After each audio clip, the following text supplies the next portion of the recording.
Australia, Georgia, Poland, Malta. The next 4 acts to have their second rehearsals at Eurovision 2018. They have nipped, they have tucked, but have they made it better? Shall we talk about it? Let's do this!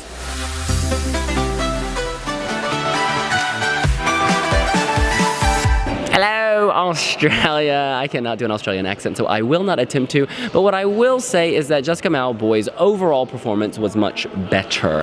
Vocally, she was off today, but we know that she's an amazing vocalist, so I'm going to write that off to like being sick or being tired. Her voice will come back for the semifinals, so even those hiccups today, that's not going to bother me. But we need to talk about the staging, because that's more difficult to change. I think the final maybe 40 seconds are very good. They have lots of fast camera cuts. It's for anyone with ADD. You're going to be so intrigued by this because it constantly changes in that final 40 seconds. Very fast. There's a lot of the strobe behind her kind of whipping her hair back, doing the Beyonce silhouette thing. That looks great. The beginning, they've made it tighter as well. She's not swallowed by the stage as much. It still gets a little boring in the middle minute for me. I feel like the beginning's good, the ending's good, but the middle, it needs to be pacier. Because when you make it pacey, you drag people along, but right now people are kind of with you and then you lose them. But yeah, I think the general concept does work. We saw that the United Kingdom has a similar lighting scheme and perhaps theirs is more effective. But the difference is, Australia's trying to take us to another world in a way. Like, it's very dark, it's very black. Like, you don't really see the audience, I think, for much of it. And so you're in this Jessica Mauboy world, and you got to keep us there. That's the difficulty. You got to keep us there. And in the moment, in the middle minute, you're not. Yeah, the performance was better. Yeah. Like, I think for the purposes of this review, we just need to park the vocals to one side. Yeah. They were off. There's no way of sugarcoating it. And we just had to put it down to whether it was tiredness or she's got flu or something. And presumably they'll be back on track when it actually matters.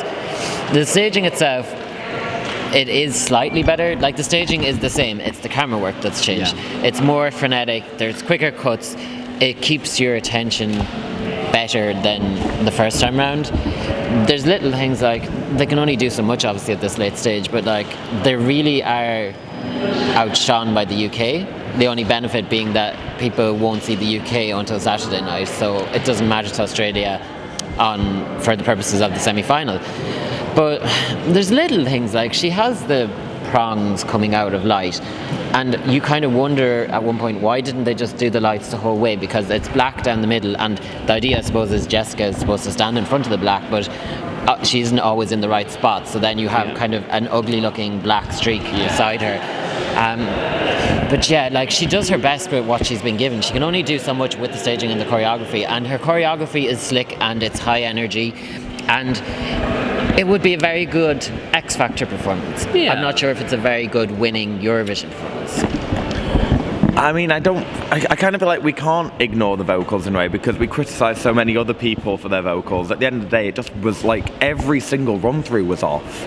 And, it's the same, like Yulia Samoylova, her vocals were off in every single run-through. We bring that up. So that could happen again. It could happen in the semi-final. We don't know. And unfortunately, it does make you kind of throw back to what happened in 2014 when Sea of Flags was a bit of a mess vocally, and you worry that is the pressure getting to her? It could be something like that, and then you think, it might happen live. She's been so consistent for so long in a way that maybe Yulia Samoylova hasn't. I do feel like there's a slight difference. I feel that Jessica Mauboy, it seems like she has a cold or something. Like something in the background is happening that we're not seeing. Yeah, because we heard her first run through and there were no issues. No, there were. It's like Yulia. Not vocally. Yeah, there was. She was good vocally. It was off. She was good. She was good. Well, okay. But even then, I just don't think. I think it was it's too dark a performance. It's a song called "We Got Love," and she's in the darkness pretty much the entire time. Like, there isn't a moment where it suddenly becomes, oh, like, we have got the love.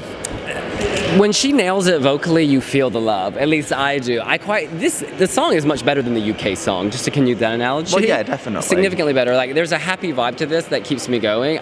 Look, they just need to keep doing their camera cuts. They'll be fine. I'm sure they're in a studio right now, parsing and nipping. I'm not so worried. I think it'll go through to the final still. I really do. I don't see this not qualifying.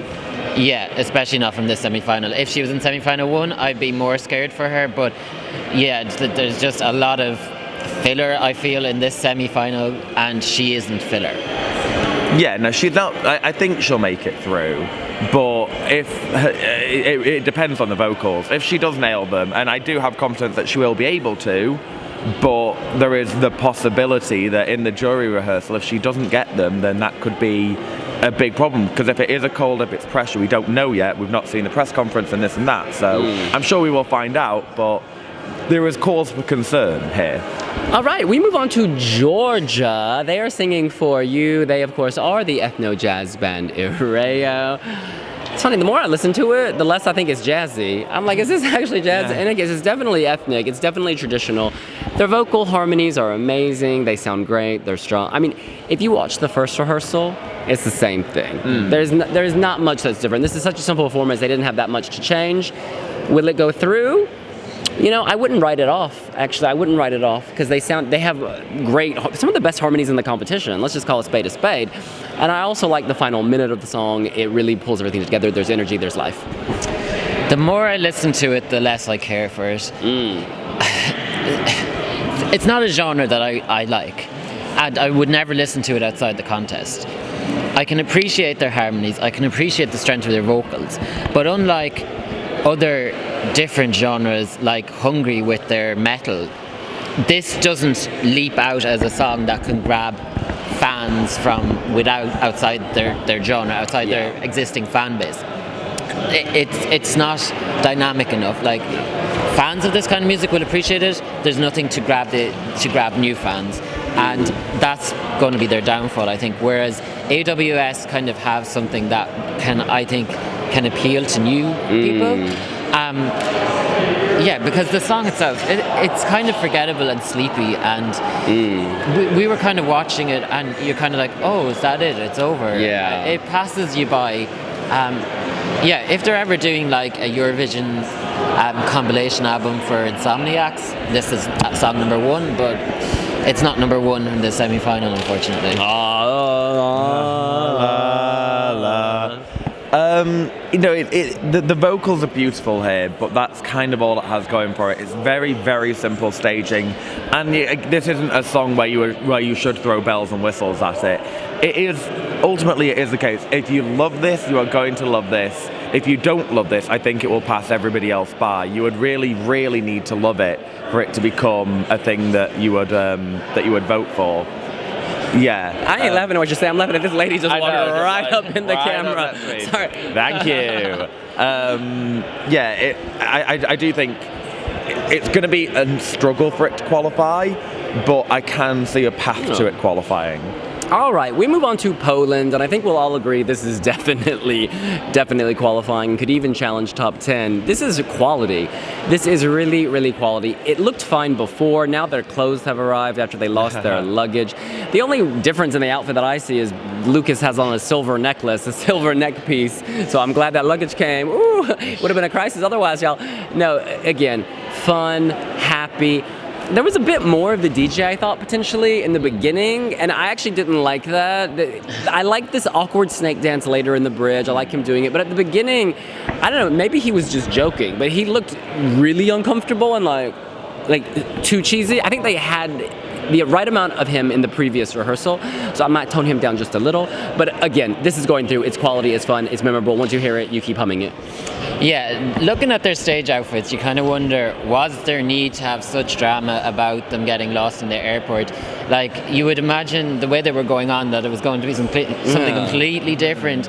Like, it was just a silver bit of adornment on his top, and he had a bit of jewellery.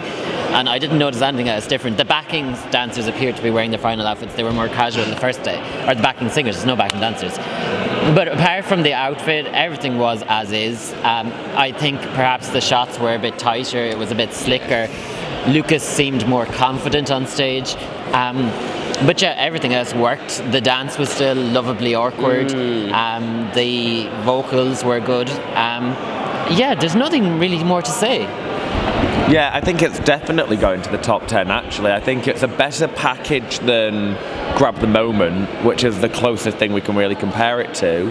And I think they just missed out, and I think it is a lot better. This is a closer year, but I think this is a quality song. So, yeah, really, really good job by Poland. The pyro works. Lukas looks good. Gromee. I think he did look a little bit more awkward than usual, but I think that they'll get the right balance. I think he was probably just like playing around today, hopefully. Very good job. And there's just one moment where there's a cut where it zooms right in, and I think it's Mahan Moyne who wrote the song, and she's been in Sweden before at Melfest. It zooms in on her, and she'd one of the backing singers for like 3 or 4 seconds. It's like, why? Like, giving her her moment. But there's 3 of them. Like, I don't understand what the deal is with her. But anyway, that's just like a weird little nitpicky thing. Really, really good otherwise. Very good job by Poland. And yeah, top 10, I think. Yes, honey, let your guards down. It is time to break the taboo before we all become animals. I bumped into Mushu and the stage director and a very handsome creature whose name I forget. They're part of the Maltese delegation. And they were telling me they had a lot of work to do. They wanted to make sure today's rehearsal was extra strong. And you know what? That work paid off, guys, because this was so much better. In the first rehearsal, the middle minute perhaps was not boring, but it wasn't as up to the level as the rest. Now they've added lasers, green lasers. They've added more lights. It's just this panoply of color shooting at you, and it's visually arresting. The focus on the LED panels is sharper, so you can make out the images more. You know, she had a few dancers in Malta doing all that stuff inside of that shower thing, but now she's got these LED or projected dancers, and it's very crisp, and they're dancing in these boxes, and the camera pans around it. So you're seeing like almost like those automated billboards, like digital billboards on the street. It's really cool, is what I'm trying to say. She sounded great. The voice is never the problem. The heart at the beginning that's on the screen seemed brighter and more anatomical, pumping, thrusting. It was also bigger, and when it's bigger, it doesn't matter where you place it. It doesn't look weird if it's like, right or left. This was just smartly edited. It's much tighter. They've thrown the whole sink at it. I mean, there's a lot going on. Yeah. When I think about it, there's so much color, like a starscape with lasers and red and black and panels and dancers. Oh, and the best part is when she controls the dancer. This dancer is trapped in her mind, basically, in this thing. And you see Christabelle serving some matrix realness, controlling her, making her move. This is good. This is going to the final. Before, I was like borderline with this. And now I think it's definitely going through. It's grand. The staging... The staging is very sleek and expensive, and if you watch it on mute, it's great. I just think the song isn't strong enough. The song has elements of a good song, but it's kind of a bit like Suri and her song, that it never delivers. It builds and it just fizzles. The high kick sound.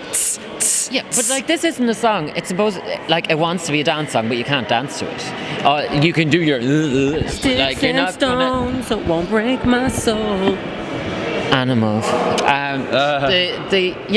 But like the good points. Christabelle looked excellent. She looked like a proper pop star. She was very sleek. Her makeup was sleek. She looked very glamorous. The staging was tighter. Even the effects, the globe she holds in her hand, that popped out more.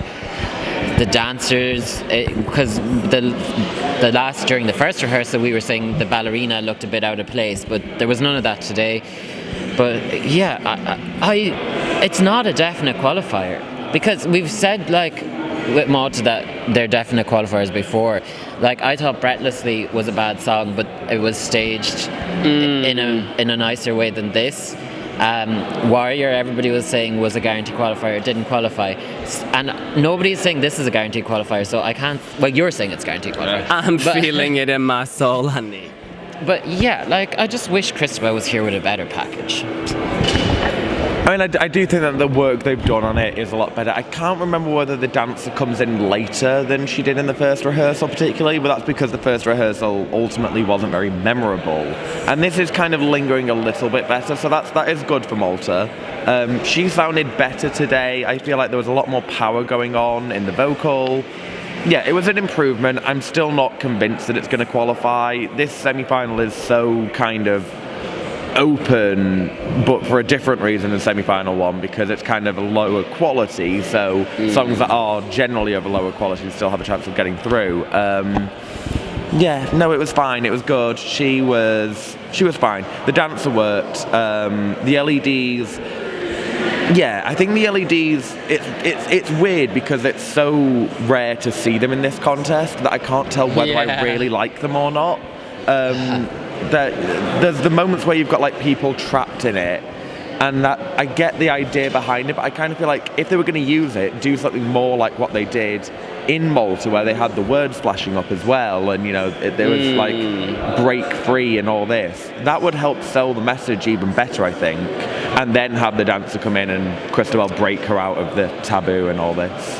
Well, we have broken the taboo by speaking the truth. What about you? What do you want to get off your chest? What are you loving? What are you hating? Who is going through and who is staying home, or rather going home?